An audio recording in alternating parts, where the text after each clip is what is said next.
This video has been sponsored by Raycon. Also, please don't try recreating anything that you see here.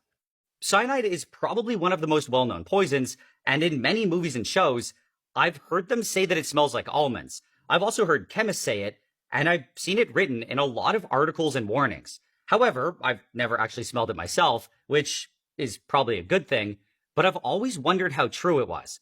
It just seemed weird to me that something so toxic could smell good.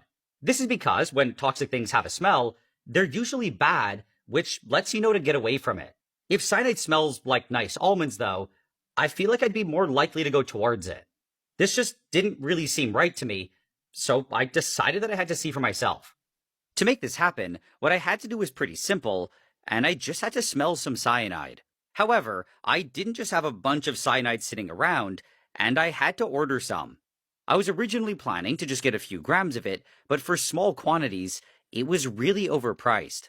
I'm really not sure how I rationalized it, but I somehow convinced myself that it was much smarter to get a full kilo instead. However, I have no idea how I'm even going to use a fraction of this, and if you guys have any interesting suggestions, I'd love to hear them. Okay, so I now had a bunch of cyanide, and it was all in the form of sodium cyanide. This is one of the most common forms of it, and what I've always found interesting is how boring it looks.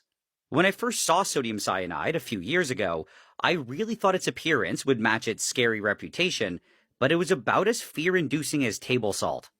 It also wasn't as poisonous as I thought.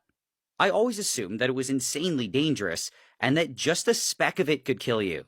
However, for the average adult, you need a few hundred milligrams, which is actually quite a bit. I mean, it's also not a lot, but there's no way that you would just accidentally eat this much. Either way, I now had the cyanide, and ideally, I would have just smelled it to get my answer, but it unfortunately wasn't that easy.